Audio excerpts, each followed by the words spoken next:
Hi Pymarads, welcome to a notebook tackling basic properties of quadratic function with the help of Python. I have already opened an empty notebook here. Don't worry if it's one of your first ones and you don't understand everything. Fully interactive notebook is linked in the description of the video, where everything is well commented and you can study, run, modify all the codes at your own pace. Let's start. First, we always need to import modules we are going to use on top of the core Python ones. That is done with the command import. We want to use numerical Python, numpy, import s and p. This means that every function from this module or package will be called by the shortcut, in this case np. We are also going to plot graphs, so that's in package matplotlib, module pyplot, and import as plt. Shift enter to run the cell. Now let's define the x-axis we are going to use for our quadratic function. Let's call it x, and we want equally distributed points, which can be done with function linspace. So from the np linspace, it takes as an input parameter starting point -5, let's say up to 5, and 101 points in between. Following the prescription, we can calculate functional values fy. Fy equals parameter a multiplied in Python asterisks with times x, and now we need power of 2, so power is 2 asterisks in Python, and power of 2. Then we add linear term b times x and plus constant c. We already have the values for x, but we don't know what the constants a, b, and c are, so we need to define it for Python. So a will be, let's say, 2, b is going to equal -5, and c is going to be +1. We run the cell. With 101 x values, question is how our fy actually looks like. We can ask for type of fy, and it returns that it's numpy object and nd array. N-dimensional array is an array of values, so potentially more than 1. How many values we have? We can ask for length of fy. 101 is exactly what we expect. Each x value has one and only one corresponding fy value. To show few first elements of the array, we can use indexing, which is a big topic by itself, but the basic is that we use square brackets, and now we need to tell Python which of the elements we want. In Python we start counting from 0, so first element is fy0 actually, and it returns a number. If we want first 5, we use colon and say go from 0 to 5. Actually, typically we skip the 0 and Python will assume that we want to start from the beginning of the array. And it returns array with now 5 values. Now we are ready to plot our function. First command, define figure and axis objects. Not important to understand, but we are going to use subplots. Second command already plots our function, and it has straightforward name pltplot. As an input arguments, it takes our x-axis, x, and functional values which we have defined as fy. Additional arguments can specify, for example, line width, lw, and we are going to do number 3. Shift enter, and the resulting graph is indeed a parabola. We can improve this by adding x and y axes, again from plt module, and x-axis is a HAL line, horizontal line, which goes through 0. We can define its color, let's say black, and we make it thinner. So now line width is going to be 0.5.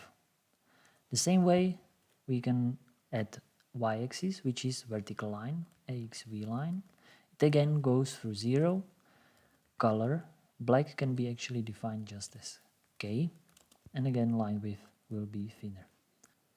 Rerun the cell and the graph looks better. So let's move on and try to calculate the apex of this parabola. For x value, let's call it x apex. You might remember or not, is that minus b over 2 times a. So we need parentheses in order to divide by really 2 times a. And for functional values, we are going to use exactly the same way as above. So a times, and now instead of our x, we have just x apex. So one value instead of 101. We need to square it, add the linear term, b times, and this again x apex. And finally, plus constant c. Now we are going to add it to our original plot. So I'm going to copy what we have already coded above. And in order to add to the plot, we are going to use the same function, plt plot. And now we have just two values, x apex and fy apex. It is 1 point. We want it, let's say, in red, so that's R, and the marker will be circular, that's O. And then we can define marker size, ms, which will be 10 to have it big. And it really works. However, it's not really clear that our red dot is at the bottom of the parabola. So let's try to zoom in into our plot. That's done, for example, by limiting our span of x and y axes. So we do xlim, and we need to define the minimum and maximum, so two values. We go from -1 to 4 on x, and the same way we define ylim, two values from, let's say, -2.5 up to 4. Rerun the cell, and now we have more zoomed in plot, and indeed the apex of the parabola is at the bottom. Now we are going to calculate intercepts with x-axis, which is the same as solving quadratic equation with the right side equal to 0. Of course, not every quadratic function intercepts x-axis, and that depends on the values of so-called discriminant, let's call it d, which is calculated as b squared minus 4 times a times c. We can display the value of the discriminant using a print function, print d. Note that Python interprets what value is stored in a variable called d. If we would like to return a string, letter d, we need to enclose it in quotation marks, and then we get the letter d. In the fully commented version of this notebook, you can find other ways to use the print command. So we have d positive, therefore we expect two intercepts. Two values can be stored, for example, in an array, as we already know. So let's define numpy array. And first solution to quadratic equation is calculated as -b. Now we need square root in numpy np sqrt out of d. And all this divided by our famous 2 times a. The second solution is very similar, -b. Now we have just minus square root of d, and again divided by parentheses 2 times a. That's it. So for functional values, we are going to use exactly the same approach as before. So intercept y will be a times intercept x, all that squared, plus the linear term b times intercept x plus c. Before we plot all of this, let's add last important point relevant for parabolas, and that is the focus.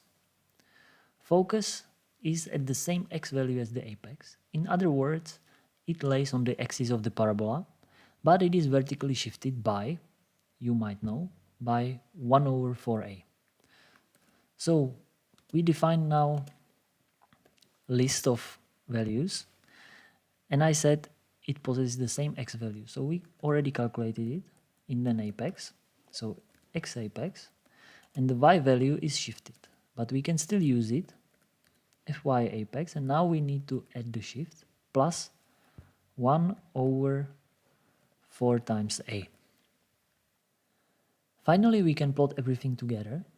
So I copy again our plot from before. We already have our parabola, and then we have the apex point. we are going to add our intercept. So that was called intercept x and intercept y. We will select now green color and same style of marker and same marker size 10. For the focus, we are using the same plot function, and now we have defined it as f, and now we need indexing in order to select the x value.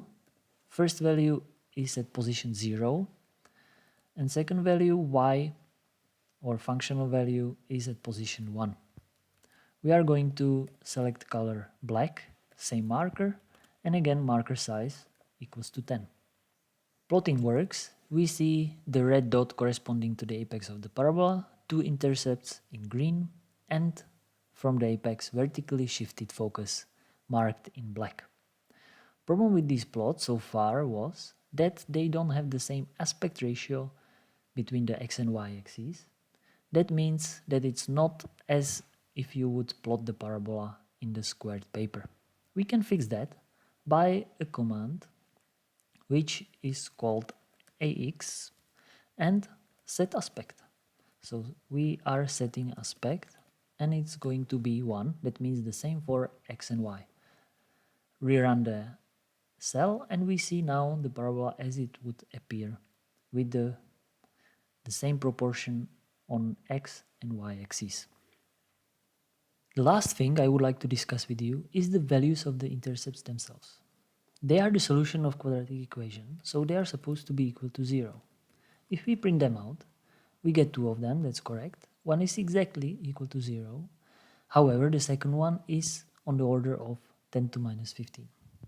This is close, but what I want to point out is that real numbers in computer are not represented with infinite precision, and 15 digit is a typical value. This is of course good enough here for us, but if we would like, for example, send a rocket to Mars, and we are going to do many calculations with such a small error, it can still result in a disaster. So be careful with that. That's it. Check out where to use quadratic function and equations in real life problems, and see you in some other video. Cheers!